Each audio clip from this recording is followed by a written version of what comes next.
Boa tarde, internauta. Estamos de volta com o programa Meu Direito aqui no Portal VIP Social. Hoje contamos com a presença da doutora Edneia Camatini, veio falar um pouco das experiências profissionais que ela tem como advogada. Boa tarde, doutora Edneia. Boa tarde, doutor Sávio. Boa tarde, internautas. É um prazer, uma satisfação estar aqui. Doutora Edneia, hoje muito está aparecendo na mídia sobre o INSS estar entrando com ações regressivas contra os empregadores que tiveram seus funcionários acidente de trabalho. O que é isso? Muito bem. A ação regressiva, ela tem uma previsão para ações regressivas em geral no artigo 934 do Código Civil.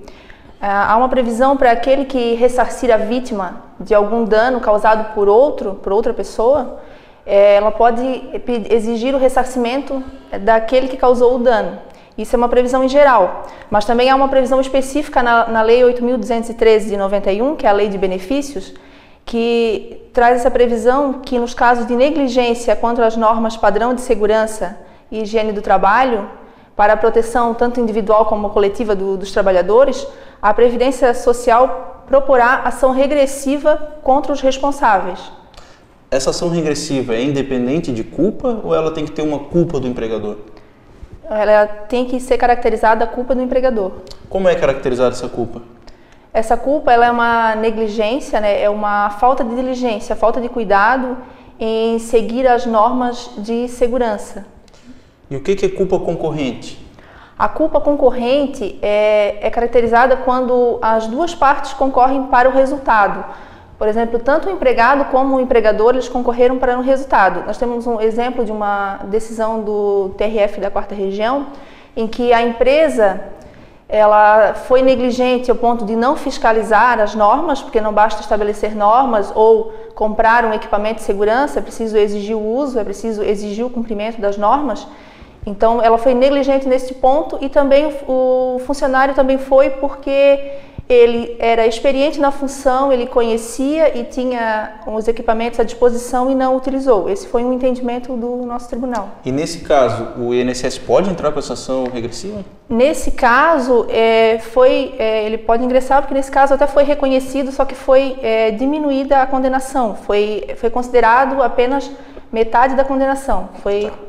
E quando a culpa foi exclusiva do funcionário, o INSS pode entrar com essa ação? Não teria o cabimento, não teria procedência. Se ele entrar, será considerado improcedente, como já foram consideradas algumas ações. Tá. E quais são as defesas dos empresários quando alguém entra com uma ação, quando o INSS entra com essas ações regressivas? A melhor defesa seria a prevenção, né? Procurar prevenir acidentes, porque vai estar evitando tanto um passivo trabalhista, né? Com ações perante a Justiça do Trabalho, como também estará evitando essas ações. Uma das principais defesas é que, claro, além de ele tomar toda essa prevenção, ele tem que estar atento para oferecer essa defesa para que não venha sendo condenado e acabe sendo condenado injustamente, né? Para isso, verificar se houve mesmo culpa ou não, como foi verificado, e também avaliar se já não está prescrita essa ação, né? Esse direito do INSS entrar com essa ação. Como funciona essa prescrição? Essa prescrição, ela tem um entendimento agora no TRF, ele não está ainda consolidado. Há dois posicionamentos. Um seria pela prescrição em 5 anos, né, a partir da concessão do benefício, considerando que, por se tratar de recurso público, a norma seria de caráter público, então seria 5 anos. Há um outro posicionamento que seria de 3 anos, considerando que essa decisão, que seria 5 anos, estaria equivocada, porque essa de 5 anos seria para tratar das ações do particular contra a fazenda pública e não o contrário, né? Essa opinião que seria sobre 3 anos, as decisões, elas se baseiam no artigo 206 do Código Civil, que trata da prescrição nos casos de reparação civil.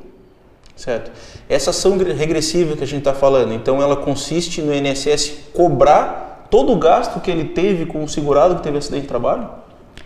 Isso, o gasto que ele teve com o benefício. Com benefício. Isso, e o fundamento dela seria ressarcir os cofres públicos daquele gasto que ele teve por um acidente que poderia ter sido evitado, não é sobre qualquer acidente. né, sobre um acidente que poderia ter sido evitado e, ao mesmo tempo, também prevenir para que não venha a praticar novamente essa prática de negligência, né? Então, doutora Edneia, para finalizar, gostaria que a senhora deixasse um recado para o internauta, ou alguém, um empresário, se recebeu alguma situação de ação regressiva, ou até mesmo aquele que tem uma empresa por prevenção. Queria deixar um recado em geral para o internauta. O principal seria, assim, investir em segurança do trabalho, né? Como eu já falei, não basta apenas comprar o equipamento ou estabelecer normas, é preciso fiscalizar a utilização, a efetiva utilização do equipamento pelo empregado, fiscalizar e cobrar as normas, né? Estabelecer normas de acordo com o risco de cada atividade profissional. A empresa ela tem que conhecer os riscos da sua atividade e estabelecer normas e treinar os funcionários para exercer aquela atividade. Isso é uma atividade de prevenção. E também ficar atentos para nos casos, né, de ser entrado com uma ação, oferecer a defesa para não acabar sendo condenado injustamente. Tá certo, muito obrigado pela atenção, doutora Edneia, uma boa tarde. Boa tarde, doutor Sávio, boa tarde, internautas. Até semana que vem, internauta, boa tarde.